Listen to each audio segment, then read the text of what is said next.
So thank you for having me here. My name is Jen Yu, and I work at Spectrum EduLab as the lead administrator and the director of the after-school program. So what that means as the lead administrator, I do work with other coaches. We call our teachers coaches because we think that we are leading students through life coaching and through academic coaching. So I basically schedule their appointments. I work with them in terms of how classroom managements would work, how time managements would work. And for the director of after-school program, I work with kids from first grade to college students, and I basically help you guys with life coaching and understanding time management. And so before I begin, I wanted to ask a question regarding goals, and the question is, do you know what percentage of students actually know how to set a goal, what a goal is, and how to achieve a goal in order to go towards a bigger goal? Because a lot of times when we say goal, we think of short term, but when I ask these questions, it's based on long term. And so the answer is 1%. The truth is when we set goals, we don't think long term, like I said. What that means is we think of maybe the end of the week, but we don't think maybe 6 months ahead or even college. So what I'm going to talk about is really thinking about the long-term goals. And in order to do that, we do need to know our personality and our interest. So what that means is that we know who we are and we know what we like. And that is why we take the aptitude test today. But before going into that, I'm going to be talking about the personality portion. So the personality portion, do you guys know the Myers-Briggs test? It's the most famous personality test. For Spectrum, we do have our own version. Online, you can find a lot of different versions, but we did find one that's best for students your age, from middle school to college or high school students. So that's the test we take, and the second portion is the interest portion, and that's the Holland test that you took. Through that, you not only get to test what major you want to do, but it also shows what work field you want to go in. And after you find out your personality and interest, the next step is to have an interview with a coach or a mentor. And when we say coach or mentor, it basically means a person who has an experience within your field of interest, and so they can really guide you through your plans and your goal-making process. And so after that would be the 6-month plan. So what that means is it's easy to set goals in that we can identify what we need to do for the 6 months, whether it's making volunteer plans or internship plans, but to really execute it is what makes it hard. So with the coach, through consistent meetings, it's really important to really execute those plans. And next, I'm going to be talking about the Holland test, which is the test that we took, because in order to get to even that 6-month plan, we need to know what our personality and interests are. And this quote is actually from a person who really does a lot of research with the Holland test. He actually wrote a book as well based on it, and he really ties it in with every type of major and every type of skill sets that people have. And so what he says in the quote, as you can see, it says, people who work consistently with their personality type tend to be happier and more successful. So what that means is that when you align your personality with your future, then there is a higher chance of you being happy and successful, because when we do a survey, only less than 10% say that they feel happy and they are successful within their field. So in order to be a part of that 10% is to really align our interest. So now that we took our aptitude test, the first category of the aptitude test is called realistic. All these information you will be getting as you guys receive your results, but I wanted to give you guys a brief introduction of what each category means. For realistic, it means that you'll be working with practical problems and solutions with real-world materials. And what real-world materials basically means is that you're going to be working with, whether it's like wood in the forest, it's more outside experiences instead of inwards, like paperwork and working with other people. And the second one is called investigative. And what this means is that you're working more with ideas. So let's say, as she mentioned, if you're involved in science, if you want to go more into the research field, then your investigative quality is pretty high compared to your other qualities.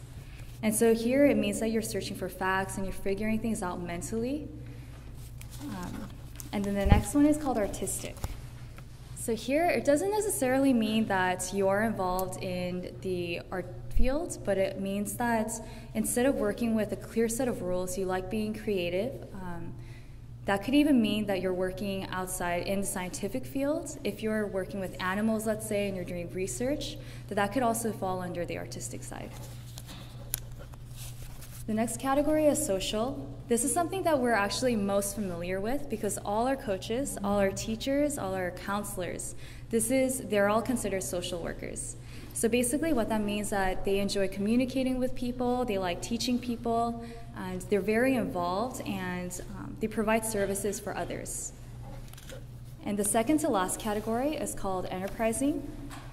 This means basically that you like starting up and carrying out projects, you like leading people and making very important big decisions.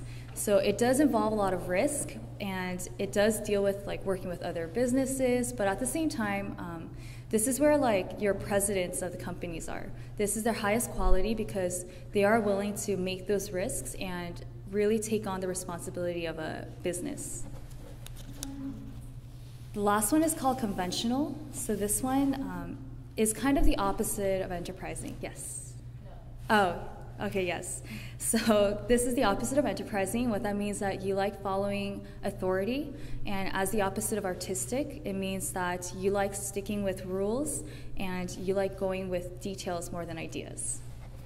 And so the reason why I wanted to explain to you briefly is because when you guys receive your scores, there will be 3 main highlighted ones. We don't choose just one main one because when we do go into the work field, we touch base with a lot of different personality types. And so combining the 3 or 2 of your highest would be what makes you passionate and continue to strive within your work field. And after you can identify your top 3 name values, you'll be able to combine that with your skill sets. And skill sets means all the talents and gifts that you have developed over time. So whether that's patience over, like, if you have younger siblings, we all know that, that builds patience. And through like bickering, you understand what it means to teamwork. So through that, we build skill sets. And what this all comes down to is really aligning our past experiences. So that means the skill sets that we develop and aligning that with our current path. So whether you're in middle school, high school, and you're in the process of really figuring out what college is, you are able to utilize your past experiences to make, whether it's eliminations or really help you understand what it is that you want to do. And all this does go into your future goals. So to give you a personal experience, I always wanted to be an art teacher, so I went to USC for art school. I got a Bachelor in Fine Arts, and before that, during high school, I actually did 3 years of art teaching. So basically what that does is you are aligning every decision that you make, whether it's volunteer work, internship, work experience, to really go with your goals. Also, when I was in college, I did an internship at Anthropologie. I don't know if you guys know this store, but it's the sister store of Urban Outfitters. And if you guys have been to Urban Outfitters, it's very colorful. There's a lot of work that's put into it, and Anthropologie is the same way. So I kind of shadowed the display coordinator, and the reason why I did this is because I wanted to see the business side of art. And this helped me eliminate a lot of things. Like, I realized I don't want to do a lot of display work. I wanted to do more teaching. And so even if internships don't exactly help you reach your goal, it could help you eliminate as well. So trying out different things is a great way to be able to do this. And now, because I have experienced that and I know that I would like teaching, I'm here at Spectrum. And what I do there is I help kids not only just in the art skills, but I also do life coaching, which is the time management skills, the priorities, and really helping them understand long-term goals.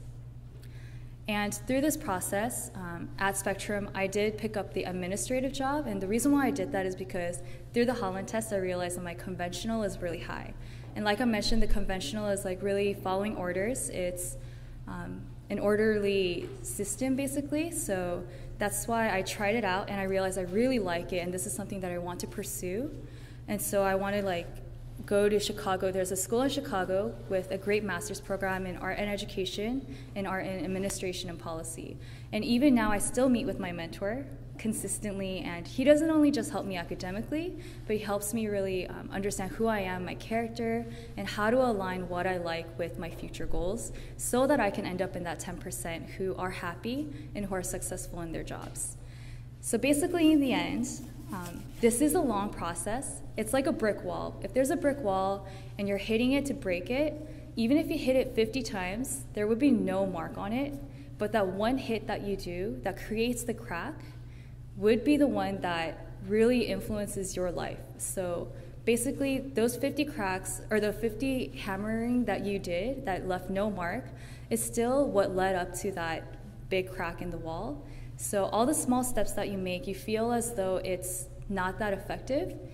Inside, it's rooting who you are and what your career is going to be like. So that's why it's so important to strive through it. It is hard, but it is totally worth it. So I recommend that you do it. After this, your test results will be in the basement where you take your tests. If you guys come and tell us your grade level and your last name, we will be able to give you guys your results, and Michelle Yi and I, Jen Yu, we will be able to happily give you more advice on how to analyze this and how to utilize this to plan for your future. Thank you.